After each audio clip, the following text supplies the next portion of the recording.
नमस्कार दोस्तों, मैं हिमांशु आप सभी का स्वागत करता हूं अपने YouTube चैनल ई सेलिंग ज्ञान में। दोस्तों, आज की वीडियो अमेजन सेलर्स के लिए, फ्लिपकार्ट सेलर्स के लिए और पेटीएम सेलर्स के लिए बहुत ही इंपॉर्टेंट होने वाली है, क्योंकि आज इस वीडियो में मैं आपके साथ कुछ अपडेट्स शेयर करूंगा जो कि इन मार्केट प्लेसेस वालों ने 1 सितंबर से इंप्लीमेंट कर दिए हैं और इसके बारे में हम ऑनलाइन सेलर्स को जरूर पता होना चाहिए। तो बिना देरी करे वीडियो शुरू करते हैं। तो दोस्तों, सबसे पहला अपडेट अमेजन सेलर्स के लिए है।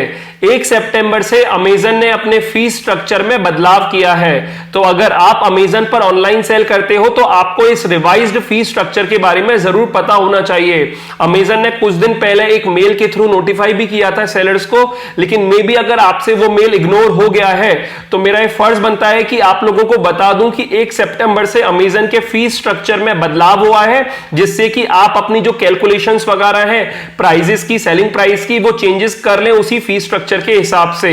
क्योंकि ऐसा ना हो कि आप इधर सेलिंग करते जाएं और आपने रिवाइज फीस स्ट्रक्चर नहीं देखा तो अल्टीमेटली जब आपको पेमेंट मिलने लगेगा आपको दिक्कत होगी, क्योंकि आपकी एक्सपेक्टेड अमाउंट से आपको कम पेमेंट मिलेगा।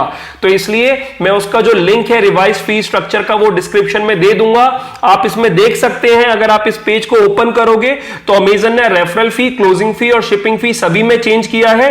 मेनली अमेजन कहता है कि अमेजन ने 82 कैटेगरीज की रेफरल फीस में चेंज किया है और आप इसका टेबल जो है वो देख सकते हैं। तो इधर 3 कॉलम से, पहला कैटेगरी का है, दूसरा है इफेक्टिव टिल 31 अगस्त और फिर है इफेक्टिव 1 सितंबर। तो आप देख सकते हैं अगर आपकी कैटेगरी में अगर कुछ चेंजेस हुए हैं तो इधर जैसे आप देख सकते हैं बैलून्स एंड सॉफ्ट टॉयज पहले 9.5% रेफरल फी चार्ज करता था, लेकिन अब अमेजन 11% रेफरल फी चार्ज करेगा। इसी तरीके से और भी कई सारी कैटेगरीज इधर मेंशन है और आप अपने एंड पे देख सकते हैं जहां जहां भी फीस स्ट्रक्चर में चेंजेस हुए हैं और उसी हिसाब से आप अपनी प्राइसिंग में भी चेंजेस कर सकते हैं। तो आप इसी तरीके से ये रेफरल फी भी देख सकते हैं और इसी तरीके से आप क्लोजिंग फी और शिपिंग फी भी देख सकते हैं। जो भी चेंजेस हुए हैं इस चार्ट को एक बार देख लीजिएगा ताकि आप अपडेटेड फी स्ट्रक्चर के बारे में आपको पता चल जाए और उसी के हिसाब से आप अपने कैलकुलेशंस कर लें। तो पहला अपडेट ये अमेजन फी स्ट्रक्चर को लेके था, जिसमें अमेजन ने अपने फी स्ट्रक्चर को चेंज कर दिया है। दूसरा अपडेट है फ्लिपकार्ट सेलर्स के लिए। अब फ्लिपकार्ट ने, आपको पता है, 1 सितंबर से न्यू टियरिंग इंप्लीमेंट हो गई है। मतलब सबसे पहले तो जो सेलर्स सिल्वर या फिर गोल्ड टियरिंग में अलॉट हो गए हैं उनको बहुत बहुत कांग्रेचुलेशंस, और जो सेलर को ब्रोंज में है या फिर आप बिल्कुल अभी हाल ही में शुरू किया है और आप ब्रोंज टियरिंग में ही है, तो फ्रेंड्स मैं आप लोगों को बता दूं कि ये 3 महीने सितंबर, अक्टूबर और नवंबर बहुत ही अच्छे महीने होते हैं हर एक सेलर के लिए जो भी ऑनलाइन सेल करता है, क्योंकि ये फेस्टिव सीजन आता है। मैं आपको पहले भी बता चुका हूं पुराने वीडियोस में कि बिग बिलियन डे सेल और ग्रेट इंडियन फेस्टिवल सेल आएगी, दिवाली का मौका होगा, तो कंपैरेटिवली पूरे साल में ये 3 महीने सबसे ज्यादा सेल होती है किसी भी सेलर को। तो इसलिए आप अपने प्लेटफॉर्म पर अगर अभी ब्रोंज सेलर में है तो एक अच्छा मौका है कि आप सिल्वर या गोल्ड पे मूव कर सकते हैं। लेकिन आपको मैं एक चीज बता दूं कि फ्लिपकार्ट ने भी अपने टियरिंग में चेंज कर दिया है इन 3 महीनों में। मतलब नॉर्मली आपको पता है कि अगर आपको ब्रोंज से सिल्वर में जाना है तो 3 महीने का जो उनका क्राइटेरिया रहता था वो 25 लाख सेल या फिर 3000 यूनिट्स रहता था, लेकिन अब सिल्वर का क्राइटेरिया हो गया 30 लाख सेल या फिर 3500 यूनिट्स। इसी तरीके से गोल्ड का पहले क्राइटेरिया था 50 लाख रुपीस सेल या फिर 6000 यूनिट्स, लेकिन अब जो क्राइटेरिया हो गया है वो 7000 यूनिट्स या फिर 60 लाख रुपीस सेल। तो जो सेल की अमाउंट में चेंजेस हो गए हैं, तो अगर आप अब 3000 यूनिट कर लेते हैं और आप सोचते हैं कि आप सिल्वर टियरिंग में मूव कर जाएंगे, तो ऐसा बिल्कुल भी नहीं है। आपको 3500 यूनिट्स करनी होगी। तो एज अ फ्लिपकार्ट सेलर आपको नई टियरिंग क्राइटेरिया के बारे में पता होना चाहिए, क्योंकि अगर आप नई टियरिंग क्राइटेरिया के बारे में नहीं जानोगे और पुराने के हिसाब से अज्यूम करके चलोगे कि हमारा सिल्वर और गोल्ड में हम मूव हो जाएंगे, तो मे बी ना हो।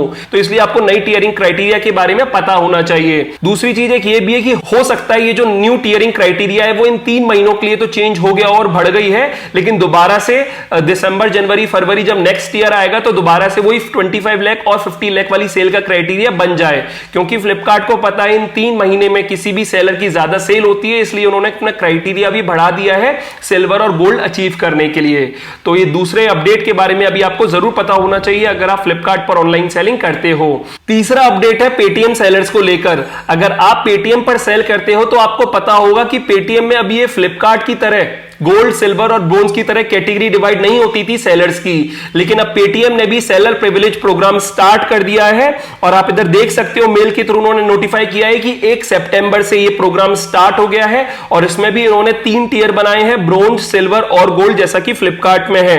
और इसमें बोल दिया है कि we are happy to launch our seller privilege program from 1 September 2021 onwards, which is designed to reward a host of benefits as per your tier. This is calculated based on your performance and sales on our platforms. तो देखिए इसमें benefits दे रखे हैं कि अगर discount on shipping cost 5% silver के case में, 10% गोल्ड के केस में, लेकिन फ्लिपकार्ट के केस में क्या होता था 10% सिल्वर के केस में और गोल्ड में 20%। तो इस तरीके से बेनिफिट इसमें है, लेकिन इसमें 5 और 10% का है। लेकिन एक बेनिफिट जो एडिशनल लिख रहा है SLA plus merchant cancellation penalty, bronze के केस में 10% है, सिल्वर के केस में 8% है और गोल्ड के केस में 6% है। तो अगर कोई आप एसएलए ब्रीच करते हो या फिर आप कैंसिल करते हो कोई भी सेलर ऑर्डर, तो पेनल्टी आपको कम लगेगी अगर आप सिल्वर या फिर गोल्ड में होंगे। ये पेटीएम का जो प्रिविलेज प्रोग्राम है उसके हिसाब से पेटीएम ने ये बेनिफिट प्रोवाइड कर रहा है सेलर को।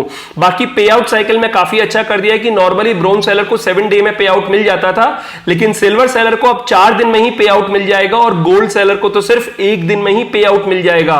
इसमें लिख रहा है with in 1 day of product delivery, जैसे ही प्रोडक्ट डिलीवर होता है उसके नेक्स्ट डे पे आउट मिल जाएगा। एक चीज इधर और गौर करने वाली है कि जो फ्लिपकार्ट की जो पेमेंट साइकिल होती है वो ऑर्डर डिस्पैच के हिसाब से चलती है कि जिस दिन आपने ऑर्डर डिस्पैच किया उसके बाद वो कैलकुलेट करते हैं 15 दिन, 10 दिन या 7 दिन। लेकिन ये लोग जो कैलकुलेट कर रहे हैं वो प्रोडक्ट डिलीवरी के हिसाब से कर रहे हैं कि एक बार आपका प्रोडक्ट डिलीवर हो जाए उसके 7 दिन बाद आपको पे आउट मिलेगा ब्रोंज सेलर के केस में, 4 दिन बाद सिल्वर के केस में और 1 दिन बाद गोल्ड के केस में। बाकी एनालिटिक सपोर्ट आपको सिल्वर और गोल्ड में मिलेगा और प्रायोरिटी सेलर सपोर्ट भी सिल्वर और गोल्ड के केस में मिलेगा। तो ये अपडेट है पेटीएम को लेकर। अगर आप पेटीएम पर सेल करते हो तो आपको भी अपनी परफॉर्मेंस इंप्रूव करनी होगी अगर आप सिल्वर या गोल्ड में आना चाहते हो। बाकी एक जो अपडेट अभी फ्लिपकार्ट के एंड से चल रहा है वो शॉप्सी का लेकर तो चल ही रहा है कि फ्लिपकार्ट पर नया प्लेटफॉर्म जो है वो लॉन्च कर दिया है शॉप्सी। ये बेसिकली फ्लिपकार्ट ने इसलिए लॉन्च किया है ताकि वो टियर 2 और टियर 3 सिटीज के कस्टमर्स को अक्वायर कर सके। शॉप्सी ने मेनली अपने प्लेटफॉर्म पर एक रीसेलिंग वाली लेयर डेवलप कर दी है, बिल्कुल मीशो की तरह, जिससे कि जो रीसेलर है वो शॉप्सी के प्रोडक्ट उन कस्टमर्स को शो कर पाएगा जो कि उसके नोन होंगे और कस्टमर अगर ऑर्डर करेंगे तो वो शॉप्सी से ऑर्डर करके उसको डिलीवर करवा देगा और इसके बदले में वो कुछ कमीशन चार्ज कर लेगा।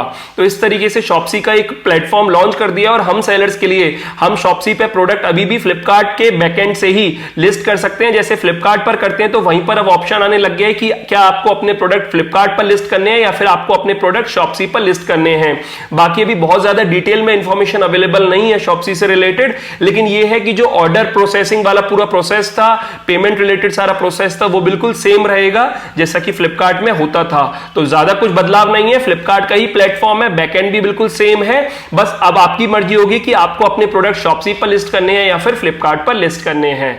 तो उम्मीद करता हूं ये कुछ अपडेट्स थे जो कि आपको समझ में आ गए होंगे और आपके लिए हेल्पफुल भी होंगे। अगर आपको ये वीडियो अच्छी लगी और हेल्पफुल रही हो तो इस वीडियो को लाइक कर दीजिएगा, अपने फ्रेंड्स और फैमिली के साथ ये वीडियो जरूर शेयर कीजिएगा और अगर आप मेरे चैनल पर नए हो और पहली बार आए हो तो इस चैनल को सब्सक्राइब कर दीजिएगा, क्योंकि मैं ऐसे ही ऑनलाइन सेलिंग से जुड़ी वीडियोस अपने चैनल पर लाता रहता हूं। फिलहाल अभी के लिए मैं चलता हूं। Thank you.